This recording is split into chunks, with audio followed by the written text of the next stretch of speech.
कौन से लोग नरक में जाएंगे। दोस्तों, जब भी हमारे मन में ये सवाल उत्पन्न होता है तो हमारे मन में कुछ लोग दिखने लगते हैं और हम उन्हें देखकर कहते हैं कि ये नरक में जाएंगे और ये स्वर्ग में जाएंगे। क्या हम इतना स्पष्ट कर सकते हैं कि हम किस में जाएंगे? हम तो लोगों को देखकर ये साबित तो कर दिए कि नहीं, ये तो नरक में जाएगा और ये स्वर्ग में जाएगा। लेकिन हमें अपने आप से पूछना चाहिए कि हम नरक में जाएंगे कि स्वर्ग में जाएंगे। क्या आपने अपने आप से कभी पूछा है कि हम नरक में जाएंगे या स्वर्ग में जाएंगे? मुझे मालूम है कि 100 लोगों में से 10% लोग पूछते हैं कि हम नरक में जाएंगे या स्वर्ग में जाएंगे, लेकिन 90% लोग दूसरे को हमेशा ये कहते हैं ये नरक में जाएगा और ये स्वर्ग में जाएंगे। लेकिन ये इंसान की हाथ की बात नहीं है। इंसान नहीं जानता है कि कौन नरक में जाएगा और कौन स्वर्ग में जाएगा। दोस्तों, आइए मैं इसे विस्तार से एक कहानी के माध्यम से बताना चाहता हूँ। क्या हमारे मन में हमेशा जो बुरे लोग होते हैं उनके प्रति हमारा यही सवाल होता है, ये नरक में जाएगा। जो अच्छे लोग हैं और हमें देखने में अच्छे लगते हैं, अच्छे कार्य करते हैं, हमें ऐसा लगता है कि वह स्वर्ग में जाएगा। लेकिन इसके पीछे की क्या सच्चाई है, आइए इसे जानने की कोशिश करते हैं। इससे पहले अगर आप हमारे चैनल पे नए हो तो चैनल को सब्सक्राइब करें और ये बातें अगर आप लोगों को अच्छी लगती है तो कमेंट भी करें और सब्सक्राइब भी करें और अपने दोस्तों में भी इसे शेयर करें। दोस्तों, बहुत समय पहले की बात है। किसी नगरी में 2 भाई रहा करते थे। दोनों भाई अपने माता पिता से बहुत ज्यादा प्रेम करते थे। उनकी प्रेम के देखकर आस पड़ोस के जो माता पिता थे वे जब भी अपने बेटे को या बेटी को डांटते थे, हमेशा उन दोनों भाइयों को मिसाल दिया करते थे। उनकी एक छोटी बहन थी जिसकी उम्र लगभग 6 से 7 वर्षों की थी। वे दोनों भाई अपने बहन से काफी प्रेम करते थे और माता पिता अपने औलाद को लेकर काफी खुश लग रहे थे और इसी तरह उनका दिनचर्या धीरे धीरे बीत रहा था। एक दिन वह दोनों भाई जंगल में लकड़ियां काटने गए थे, क्योंकि वह जंगल में लकड़ियां काट कर ही अपने घर लाया करते थे। उस गांव का एक ही रिवाज था कि वह गांव में कुछ महीने तक लोग जंगल में जाकर लकड़ियां काट कर लाया करते थे। जो लकड़ी सूखी हो जाती थी, उसके बाद सर्दी के मौसम, बरसात के मौसम में वो जंगल जाने लायक नहीं होता और उसी तरह वह दोनों भाई गए हुए थे। तभी वह दोनों भाई अपने अपने लिए लकड़ियां तो बांध लिए, लेकिन बड़े भाई के ऊपर बोझ हो गई। तो छोटा भाई ने कहा कि ये वाला मुझे दे दो, लेकिन बड़ा भाई कहने लगा कि नहीं नहीं, ये वाला मुझे दे दो। दोनों भाई एक दूसरे से बात विचार कर रहे थे और दोनों कह रहे थे कि नहीं, हमें ये ले जाना है और हमें ये ले जाना है। तभी कुछ लोग देखकर हंस रहे थे और उन्होंने कहा कि अब तक तो तुम गांव पहुंच गए होते, जब से तुम ऐसी बहस कर रहे हो कि नहीं, ये लकड़ियां मुझे ले जाना है और ये लकड़ियां मुझे ले जाना है। शायद तुम लोग बहुत अच्छे इंसान हो, मरने के बाद तुम्हें स्वर्ग अवश्य मिलेगा। लोगों ने मजाक उड़ाया, लेकिन दोनों भाई इस बात को सुनने के बाद मान गए और बड़ा भाई ही उस लकड़ी को उठाया और चल देते हैं। जब वो घर आते हैं, आने के बाद वो लकड़ियां जहाँ पे इकट्ठा होती है वहाँ पे रख देते हैं और भोजन पानी कर लेते हैं। उसके बाद गांव समाज में उनकी ऐसी छवि बन चुकी थी कि कोई भी लोग उन्हें कुछ भी नहीं कहा करता, हमेशा अच्छा कहा करता था। एक बार उसी गाँव में एक ऐसे व्यक्ति आया जो व्यक्ति बहुत ज्यादा जानकार व्यक्ति था, लेकिन देखने में आपको ऐसा लग रहा था कि शायद ये पागल है, और उन दोनों को कहने लगा कि ये तो बहुत बुरे हैं और ये बुरे लोग हैं। जैसे उसने ये बात को कहा, तभी वह दोनों भाई चुप हो गए और बड़े भाई को थोड़ी सी गुस्सा आया, लेकिन वह कुछ नहीं कर पाया। लेकिन गांव के लोग उन दोनों को इतना अच्छा कहने लगे और जो व्यक्ति बुरा कह रहा था उसे डांटने लगे और कहने लगे कि तुम्हें पता है ये बहुत अच्छे हैं, तुम तो अभी अभी जान चुके हो, लेकिन हम बरसों से और बचपन से देखे आ रहे हैं। और बहुत सारे लोग भी इकट्ठे हो गए। उसके बाद भी वो आदमी एक ही बात कह रहा था कि नहीं, ये तो बहुत बुरे हैं। उसके बाद अब तो वह दोनों भाई चुप हो रहे थे और बड़े भाई को गुस्सा आ रहा था, लेकिन छोटा भाई उसे शांत कर रहा था। और गांव के लोग कहने लगे कि हे पागल व्यक्ति, तेरा सूरत तो खुद पागल जैसा है और तू दूसरे को पागल और मूर्ख साबित करना चाहता है, तो चला जा यहाँ से, नहीं तो हम लोग तुझे मारने लगेंगे। तभी वो कहने लगा कि मैं तो कह रहा हूँ ये पागल है। उसके बाद अब गांव के लोग उसे बहुत ज्यादा डांटने लगे। छोटा भाई कहने लगा कि देखो, आप लोग इन्हें छोड़ दीजिए, ये जैसा कह रहे हैं बिल्कुल सही है, मैं बुरा हूँ। ये सब सुनने के बाद गांव के लोग चुप हो गए और कहने लगे कि ये क्या कह रहे हो, आप बुरे हो, लेकिन हम लोगों ने तो आपको बुरा काम करते हुए नहीं देखा। तभी वह कहने लगा कि देखो, इस संसार में हर कोई अपनी आंखों से देखता है, लेकिन देखने के नजरिया होती है। हम लोग उनके नजर में बुरे हैं। ये बात उनके लिए अच्छी है, क्योंकि वह उसी प्रकार हमें देख रहे हैं, और आप लोग हमें इस प्रकार देख रहे हो कि हम अच्छे हैं, और हम नहीं अच्छा है और नहीं बुरा है। ये तो नियति जानती है, और वही जानती है कि हम कैसा है, अच्छा है या बुरा है। उसके बाद गांव के लोगों ने कहा कि हे पागल व्यक्ति, देख ले, तू इसे बुरा कह रहा है और ये तेरा तारीफ कर रहे हैं, तू कितना मूर्ख है। और वे वहां से चले जाते हैं। बाद में वह व्यक्ति कहने लगा कि भाई, हमें माफ कर दो, हमें मालूम था कि आप लोग ऐसा ही जवाब दोगे, क्योंकि कुछ लोग इतने अच्छे होते हैं कि अगर उन्हें कुछ कोई कह के भी चला जाए, तभी उसके सवालों को जवाब वह अच्छे ही बातों से देते हैं। और आज मुझे भी साबित हो गया कि आप बहुत अच्छे हो। वह कहने लगे कि नहीं भाई, अगर हमें कोई बुरा भी कहे तब भी हमें फर्क नहीं पड़ता है, और कोई हमें सबसे अच्छा भी कहे तब भी हमें फर्क नहीं पड़ता है, क्योंकि सारे लोगों को देखने का नजरिया अलग अलग होती है, और हम सारे लोगों को नहीं बदल सकते। अगर हमें बदलना है तो हम अपने आप को बदल लेते हैं। और वे इतना कह के वह अपने घर के अंदर प्रवेश कर गए। और उसी गांव में एक ऐसी स्त्री रहा करती थी जो हमेशा नाच गाना किया करती थी। बचपन में माता पिता के छूट जाने के बाद वह स्त्री अकेले रहने लगी, और वे अकेले रह के अपने जीवन को चलाना चाहती थी। वह उस गांव की नहीं थी, बल्कि दूसरे गांव की थी, और वे उसी गांव में आकर रहा करती थी, और वे हमेशा नाच गाना किया करती थी। और सारे लोग उसे बुरा कहा करते, और वे कहा करते, ये बहुत सारे पुरुषों से बात करती है, हो ना हो सके ये किसी न किसी पुरुष के साथ इसका चक्कर चलता होगा, जिसके चलते ये अनेक पुरुषों के साथ बात करती है। हमेशा तरह तरह के श्रृंगार करती है, खूबसूरत दिखाना चाहती है। और बहुत सारे लोग भी उसके पास आकर बात किया करते थे और बैठते थे। और वे स्त्री उस प्रकार की स्त्री नहीं थी, बल्कि वह मुंह से जितनी बातें करती थी बस वह उतना ही काफी था। लोग लेकिन उसे नीच नजर से देखा करते थे। एक दिन गांव के सारे लोग उसे तरह तरह की बातें कह रहे थे, लेकिन वह स्त्री कुछ भी नहीं कह रही थी। और वे स्त्री नाच गाना करके शाम के समय वह अपने घर वापस लौट रही थी। जब वह शाम के समय घर वापस लौट रही थी, तभी वह रास्ते में एक बिल्ली प्यास के मारे तड़प रही थी। जो बिल्ली प्यास के मारे तड़प रही थी, तभी उसने उसे पानी पिलाया, क्योंकि अपने साथ वो बोतल में पानी लिया था।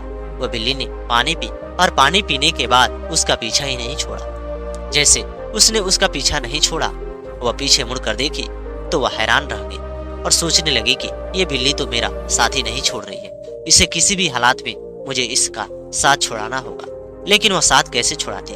वे तो एक जानवर थी, और वे जब भी पीछे मुड़कर देखती तभी वह कुछ दूरी बना लेती और फिर भी उसके साथ चली जाती।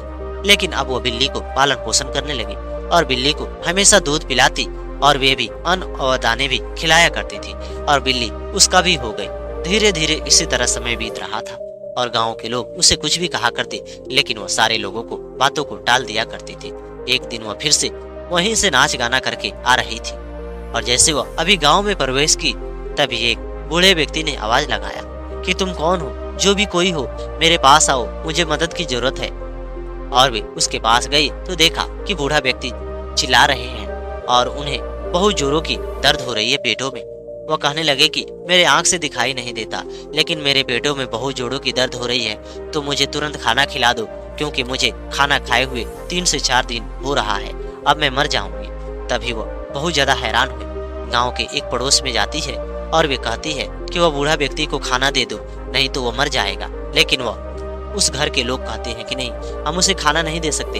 अगर हम खाना देंगे तो उसके बेटे और बहू हमें गाली देंगे, क्योंकि वह जब भोजन कर लेते हैं तो वह वहीं पे टॉयलेट कर देते हैं और पूरे कपड़ों में वह लगा देते हैं, जिससे महक आती है, और उनके परिवार के लोग हमें गाली देते हैं, हम दे नहीं सकते। तभी ये बात सुनते ही वह स्त्री कहने लगी कि दे दो, लेकिन ये नहीं तो मर जाएंगे। लेकिन वह घर के लोग नहीं दे पाए। दूसरे घर में भी गई तो वहाँ के भी वही हाल था।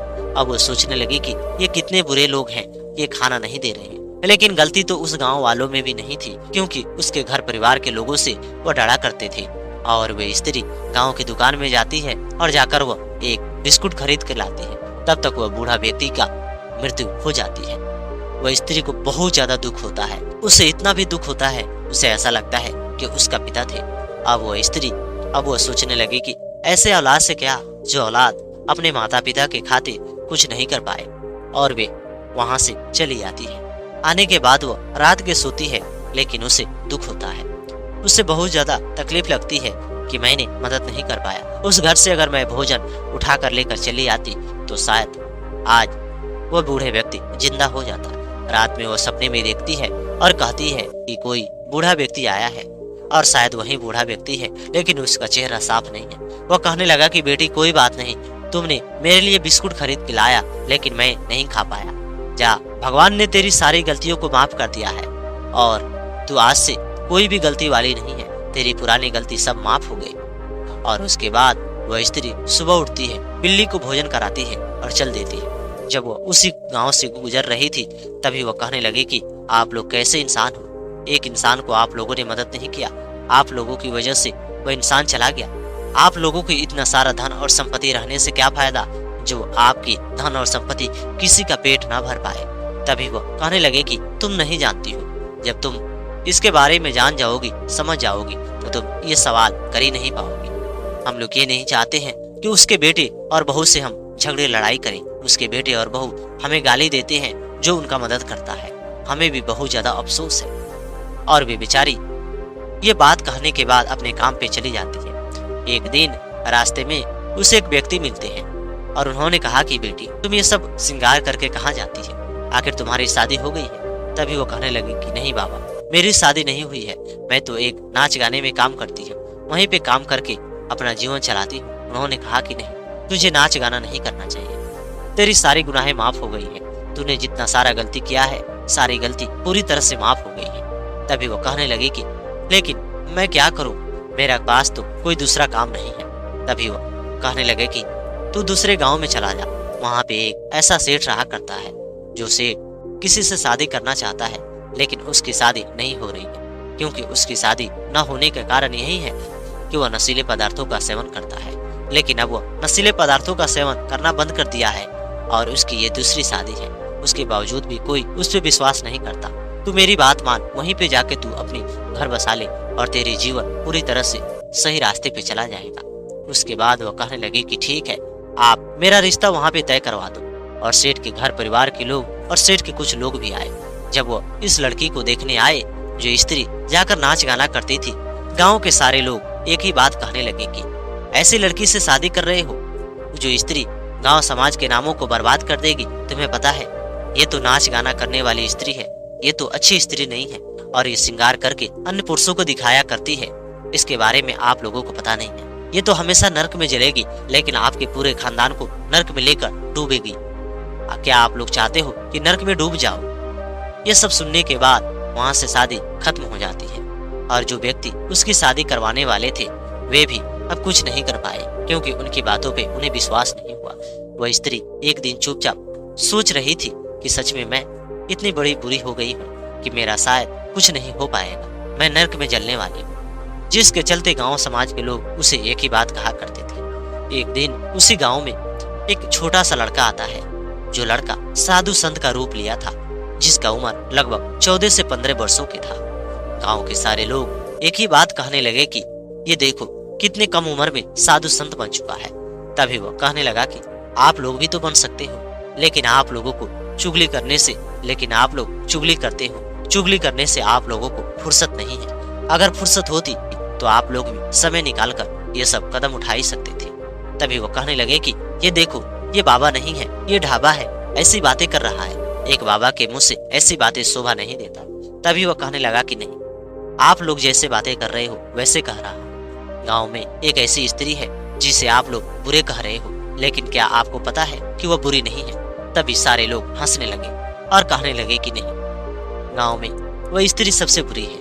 इतना सुनने के बाद वह बेचारा वहां से चला जाता है। इसी तरह गांव की पूरी प्रक्रिया जारी रहती है। समय धीरे धीरे बीतता चला जाता है। एक गांव में एक बहुत बड़े संत आने वाले थे, जिनका नाम पूरे गांव में ही ऊपर था और सारे लोग उन्हें बहुत ज्यादा अच्छे से मानते थे, भक्ति किया करते थे। उसके बाद गाँव के लोगों ने कहा कि उन्हें आने के लिए हमें तैयारियां करनी चाहिए और गांव के सारे लोग तैयारी करना शुरू कर दिए और तैयारी बहुत बड़ी हो गई। लेकिन उन्होंने आदेश दिया कि गांव के जो सबसे अच्छे लोग हैं, जो स्वर्गवासी हैं, जो हमेशा अच्छे काम करते हैं, बुरे काम नहीं किए, वे व्यक्ति हमारे पास आएंगे। और वे आएंगे और वहीं मेरे को अपने साथ लेकर जाएंगे, मैं किसी के साथ नहीं जाऊंगा। उसके बाद गांव के लोगों ने फैसला किया कि उन दोनों भाइयों के अलावा इस गांव में सबसे अच्छा ईमानदार कोई नहीं हो सकता, नहीं तो कोई ना कोई तो गलती तो जरूर किया होगा। जैसे वो दोनों भाई वहां पे जाते हैं, वे बाबा उन्हें हटा देते हैं और कहते हैं कि नहीं, आप लोग बहुत बुरे हो, आप लोगों के साथ मैं नहीं जाना चाहता हूँ। जब उन्होंने ऐसी बातें कहा तो लोग सोच में पड़ गए। कुछ लोग वहीं पे कहना शुरू कर दिए कि हम तो पहले से ही कहा करते थे ये बहुत बुरे हैं। तभी वो कहने लगे कि हे बाबा, तो आप किसके साथ जाइएगा? और वे स्त्री को नाम लिए और कहा कि वह स्त्री सबसे अच्छी है, वह स्त्री के साथ मैं जाऊंगा। लोगों ने कहा कि ये बाबा नहीं है, ये सच में ढाबा है। ये तो जिन स्त्रियों के साथ जाना चाहता है वे तो पर पुरुषों में आकर्षित रहती है, नाच गाने करती है, तरह तरह के श्रृंगार करती है। शायद ये बाबा के चक्कर उसी के साथ चलता होगा। लोग तो तरह तरह अपने मन में सोचने लगे। बाबा ने कहा कि आप लोगों के मन में जो सवाल उत्पन्न हो रहा है आप उसे बंद कर लीजिए, क्योंकि मैं वैसे वाला नहीं हूँ जैसे आप लोग सोच रहे हैं। अब वो स्त्री को बुलाया गया और वे स्त्री के साथ वो चले गए। जाकर वो स्टेज पे बैठे और उन्होंने अपनी बातों को रखा और बात वहां पे खत्म होती है। तभी उन्होंने कहा कि लेकिन अभी भी आपके मन में ये सवाल उत्पन्न हो रहा होगा कि जो दो भाई जो अपने जीवन में बहुत अच्छे कार्य किया करते थे ये बुरे कैसे हो गए, आखिर इनके अंदर बुराई कैसे आ गई। तभी उन्होंने बताया कि एक बार एक रास्ते से गुजर रहे थे, जिस रास्ते में एक बूढ़ा व्यक्ति बैठा हुआ था और वे कह रहा था कि आप लोग मुझे मेरे घर तक छोड़ दो क्योंकि मुझे जाना है। लेकिन इन्होंने उसे नहीं छोड़ा, जिसकी वजह से भगवान को बहुत बुरा लगा और भगवान इनके ऊपर बुराई ला दिया। और दूसरी बात ये है कि ये जब भी अपने खेतों में फसल काटने जाते हैं तो अपने फसल को सुरक्षा करते हैं, लेकिन दूसरे को फसल को वो देखते नहीं है। इनका मर्जी जिस तरफ होता है उसी तरफ वो चले जाते हैं। और ये भी बता दो, ये दोनों भाई अपने बहन से बेईमानी कर चुके हैं और ये अपने पिता से पूरी संपत्ति अपने नाम करा चुके हैं। अगर ये पिता संपत्ति कर रहे थे इनके नाम, अगर ये ईमानदार होते, अपने नाम संपत्ति नहीं कराते, अपने बहन के नाम भी कराते। तो आप बताइए, ये आप लोगों की नजर में अच्छे काम करते हैं, सब कुछ करते हैं, लेकिन सबसे बड़ी तो गलती इन्होंने नीचे ही कर चुका है जो आपको दिखाई नहीं देता और आप लोग इनकी तारीफ करते। शायद आप लोग भी ऐसे हो। और दूसरी तरफ आप लोग ये देखते हो ये स्त्री सुबह से शाम नाच गाना करती है और अपने चरित्र को दिखाती है, बदन को दिखाती है और हमेशा श्रृंगार करती है, जिससे सारे लोग इसे बुरी स्त्री कहते हैं। कुछ लोग इसे तरह तरह के बात भी कह के बुलाते हैं, लेकिन वहीं पे इस स्त्री के कर्तव्य के बारे में आप लोगों को मालूम नहीं। जब यह स्त्री एक बार नाच गाना करके रास्ते से गुजर रही थी, बिल्ली प्यास के मारे तड़प रही थी। उसने पानी पिलाया अपने बोतल के साथ। जो बिल्ली आज इसके साथ रह रही है वह बिल्ली कभी साथी नहीं छोड़ी। दूसरी तरफ एक बार ये फिर से एक गांव से गुजर रही थी और जिस गांव में एक बूढ़े व्यक्ति चीख रहे थे, चिल्ला रहे थे। जब उसके पास ये स्त्री पहुंची तभी उन्होंने कहा कि बेटी, मुझे बहुत जोरों की भूख लगी है, तुम मुझे तुरंत खाना लाकर दे दो, नहीं तो मैं मारा जाऊंगा। और वे स्त्री पड़ोस के पास गई और वे जाकर खाना मांगी तो उन्होंने मना किया और कहा कि नहीं, हम खाना नहीं दे सकते क्योंकि हमें बेटे और बहू से गाली नहीं सुना है। इनके बेटे और बहू हमें बहुत ज्यादा गाली देते हैं। तभी वह कहने लगे कि दे दो, लेकिन वह नहीं दे पाए। दूसरे घर पे भी गई लेकिन वह दे नहीं पाए। तब तक वह भागकर दुकान में गई और एक बिस्कुट खरीद के लाती है। जब तक वह बाबा के पास आती वह बूढ़े व्यक्ति इस संसार को छोड़ के चले गए थे। इससे बहुत दुख हुआ। ये बहुत ज्यादा रोई और उन लोगों को बोल कर आई। उसके बाद उसके घर वाले उसके अंतिम संस्कार तो कर दिए। दूसरे दिन जाकर वह उन दोनों से कहा कि आप लोग अपने धन और संपत्ति को रखिए। एक बूढ़े व्यक्ति को आप लोगों ने मदद नहीं किया, आप लोगों को धन और संपत्ति खत्म हो जाती थी, शायद इसलिए आप लोगों ने मदद नहीं किया। लेकिन उन्होंने कहा कि हम बेटे और बहू से मजबूर हैं। देखते ही देखते इसने बहुत सारे लोगों को मदद किया, लेकिन अभी भी लोग इससे बुरा कह रहे हैं, इसलिए इसकी सारी गलती भगवान माफ कर दिए है। जब वह बूढ़े व्यक्ति के लिए इतना सारा कदम उठाई और वे भले मरे गए, लेकिन भगवान ने इसकी सारी गलती को माफ कर दिया और उन्होंने कहा कि इसकी गलती माफ कर दो। और उसके बाद इसकी शादी एक व्यक्ति ने लगाया। उस व्यक्ति को शादी लगाने के बाद भी आप लोगों ने इसकी शादी पूरी तरह से खत्म कर दिया और कहा कि नहीं, ये तो बहुत बुरी स्त्री है, ये नरक में जलने वाली स्त्री है और ये जिसके घर में जाएगी उस परिवार को लेकर भी नरक में चली जाएगी, जिससे उस परिवार के लोगों ने इसके यहाँ शादी नहीं किया। लेकिन ये स्त्री बहुत अच्छी है, इसके सारे गुनाहें माफ हो चुकी है और बुरे तो आप लोग हो। और आप लोग किसी के कर्मों को देखकर ये कह रहे हो कि ये तो अच्छा कर्म कर रहा है, ये तो हमेशा स्वर्ग में जाएगा, ये तो बुरा कर्म कर रहा है, हमेशा नरक में जाएगा। इंसान को इतना ही दिखाई देती है। हम ये किसी को नहीं कह सकते कि ये नरक में जाएगा और ये स्वर्ग में जाएगा, क्योंकि इसका फैसला तो सिर्फ वो करता है जो भगवान है। और हमारा फैसला हमेशा ये होना चाहिए कि हमें सही और गलत कार्य करना चाहिए। किसी को देखकर ये नहीं कहना चाहिए ये नरक में जाएगा और ये स्वर्ग में जाएगा, क्योंकि स्वर्ग और नरक में कौन जाएगा ये किसी को पता नहीं है। क्या पता कोई बुरा व्यक्ति इतना बुरा हो कि उसकी सारे गुनाहें भगवान माफ कर दिए, क्योंकि उसने कुछ अच्छा काम कर दिया, किसी ऐसे अच्छे कामों को अंजाम दिया कि उसकी सारे गुनाहें माफ हो गए। जो बहुत अच्छा हो, जो बहुत अच्छे काम करता हो, हमेशा भगवान की प्रार्थना में लीन हो, हमेशा लोगों को मदद करता हो, सब कुछ ठीक करता हो, लेकिन क्या पता वे कोई ऐसी गलती कर दे कि उसकी सारी जो भी अच्छाई था वे पूरी माटी में मिल जाए, वे सारी अच्छाई मिट्टी में मिल जाए और उसकी सारी अच्छाई मिट्टी में मिल जाने के बाद वह नरक के हकदार बन जाए। इसलिए हम किसी को देखकर ये नहीं कह सकते कि ये स्वर्ग में जाएगा और ये नरक में जाएगा, क्योंकि इसका फैसला इंसानों के हाथों में नहीं है और इंसान को कभी भी नहीं करना चाहिए। जो इंसान ऐसा करता है वे खुद इसका अंजाम भुगत लेता है। उसके बाद वह बाबा ने पूरी तरह से समझाया और कहा कि आज से तू मेरी बेटी है और तू मेरे साथ चलेगी। और वे लेकर चले गए और जाकर वह उसकी शादी दूसरे घरों में करवाया। उसके बाद वह स्त्री दोबारा वैसी कभी भी हरकत नहीं की और जिसके साथ उसकी शादी हुआ था उसके पति सब कुछ पहले जानता था, लेकिन उसने कहा कि नहीं, अब इसका नया जन्म हुआ है और इसकी सारी गुनाहें भगवान ने माफ किया। अब उसके बाद वह पति पत्नी एक साथ रहने लगे। तो दोस्तों, हमें किसी भी को देखकर ये नहीं कहना चाहिए कि ये स्वर्ग में जाएगा और ये नरक में जाएगा, क्योंकि हम कहने वाले नहीं हो सकते। क्या पता कौन कैसा कर्म किया है कि उसका फल उसे मिल रहा है। दोस्तों, इस बात को यहीं पे समाप्त करता हूँ। मुझे पता है आप लोगों को ये बातें बहुत अच्छी लगी होगी। अगर ये बातें आप लोगों को अच्छी लगी होगी तो कमेंट करके जरूर बताएं और हमारे चैनल पे नए हो तो चैनल को भी सब्सक्राइब करें।